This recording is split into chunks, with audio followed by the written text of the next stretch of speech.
सम्पूर्णमा नमस्कार। म भूपाल सिंह राई।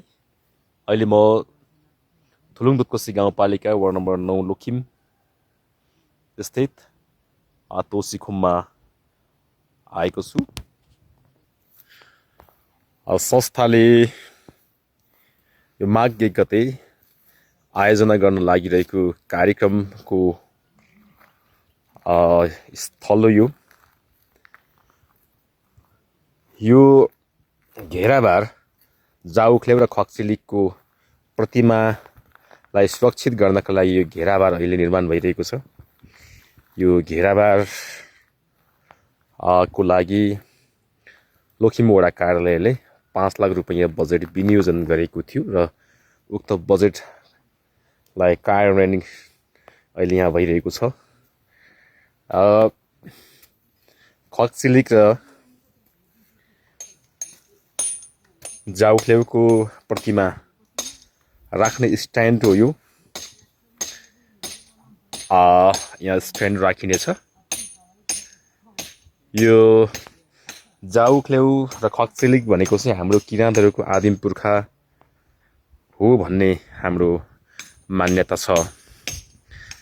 उक्त प्रतिमा निर्माणका लागि थुलुङ दुधकोशी गाउँपालिकाले आर्थिक व्यवस्थापन गरेको छ। यहाँ राखिनेछ प्रतिमा चाहिँ। हामी किराँतहरू प्रकृति पूजक हौँ। यसैले प्रकृतिलाई हामीले उधौली र उभौली भनेर कम्तीमा पनि 2 पटक हामी पुज्ने गर्छौँ। यो हामी यहाँ पुज्ने गर्छौँ।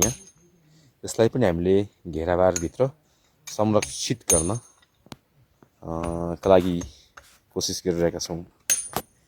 यसरी यहाँ यो पछाडिबाट खिचेको हो मैले। यसरी यहाँ घेराबारको लागि तयारी भइरहेको छ। आज घेराबार सम्पन्न हुन्छ।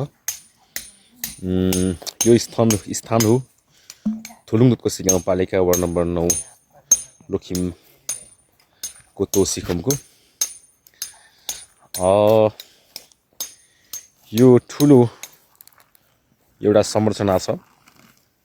यसभित्र हामीले लुखिमभित्रको सबै देवाहरूको युङकुली हामी यहाँ कलेक्सन गरेका छौँ। यो युङकुली कलेक्सन गर्ने निर्माण यो संरचना हाम्रो नेपाल सरकारका पूर्व रक्षा मन्त्री माननीय मानवीर राईज्यूको आर्थिक व्यवस्थापनमा यो संरचना निर्माण भएको हो। यसरी यो भित्र युङकुली यसरी संरक्षण गरेर राखेका छौँ। यसरी यो युङकुली भनेको चाहिँ हाम्रो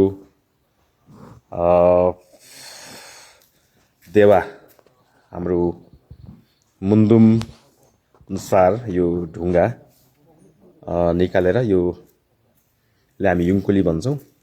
यो उधौली उभौलीमा हामीले यसको पूजा गर्छौँ। यसरी राखिएको छ। यसलाई चाहिँ यसो चाबीले सुरक्षित गरिएको छ।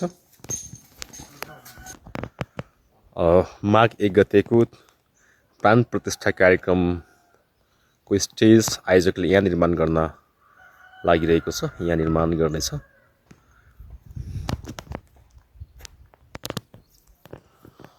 आदरणीय महानुभावहरू, आदरणीय आमा बुवा दाजुभाइ तथा दिदीबहिनीहरू, थुलुङ राई समुदाय एवं गैर थुलुङ राई समुदायका सम्पूर्ण आदरणीय महानुभावहरूमा यी माघ 1 गते सम्पन्न हुन गइरहेको प्राण प्रतिष्ठा कार्यक्रममा यहाँहरूको उपस्थितिको लागि हामी सादर अनुरोध गर्दछौँ।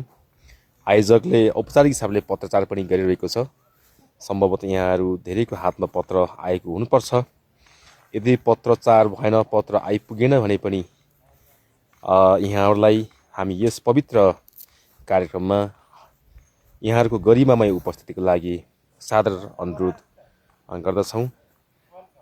यो स्थान लुखिमका थुलुङ राईहरू मात्रै नभएर संसारभर, नेपालभर, संसारभर छरिएर रहेका सम्पूर्ण थुलुङ राई समुदायका आमा बुवा दाजुभाइ तथा दिदीबहिनीहरूको यो साझा सांस्कृतिक केन्द्रको रूपमा हामीले यसलाई निर्माण गर्न गइरहेका छौँ। यो स्थल साँच्चीकै पवित्र स्थल हो भन्ने कुरा हाम्रा पुर्खाहरू, हाम्रा बाजे बराजु बुवाहरूबाट पनि हामीले सुनिरहेका छौँ। उहाँहरूका अनुसार यो स्थल एउटा गहिरो तालको रूपमा थियो रे। अनि यहाँ चाहिँ गहिरो तालको रूपमा थियो र यहाँ चाहिँ पहिले धेरै परापूर्व कालदेखि नै यस स्थललाई चाहिँ हामीले पवित्र भूमिका रूपमा पुज्दै आएको भन्ने कथा छ। यसैले त्यही पुर्खाहरूको भनाइ अनुसार थुलुङ राई संस्कृति प्रतिष्ठानले यस भूगोलमा आजको मितिसम्म 25 रोपनी जग्गा खरिद गर्ने र केही दानी व्यक्तित्वबाट निःशुल्क जग्गा दान हामी ग्रहण गर्ने गरेर अहिलेसम्म 25 रोपनी जग्गा करिब प्राप्त भइसकेको छ। अझै पनि हामीले अर्को 25 रोपनीभन्दा बढी जग्गा हामीले यहाँ खरिद गर्ने या कोही दानी व्यक्तित्वहरूबाट प्राप्त भएमा दान स्वरूप स्वीकार्ने र संसारभर रहेका थुलुङ राई समुदायको साझा सांस्कृतिक केन्द्र बनाउने अभियानमा जोडिएका छौँ। यस महाअभियानमा जोडिनका लागि थुलुङ राई समुदायका र गैर थुलुङ राई समुदायका आदरणीय आमा बुवा दाजुभाइ तथा दिदीबहिनीहरूमा हामी हार्दिक अनुरोध पनि गर्दछौँ। अन्तमा फेरि पनि मेरो छ, हामी माघ 1 गते यस पवित्र भूमिमा हामी भेट्नेछौँ। धन्यवाद। अलस्य।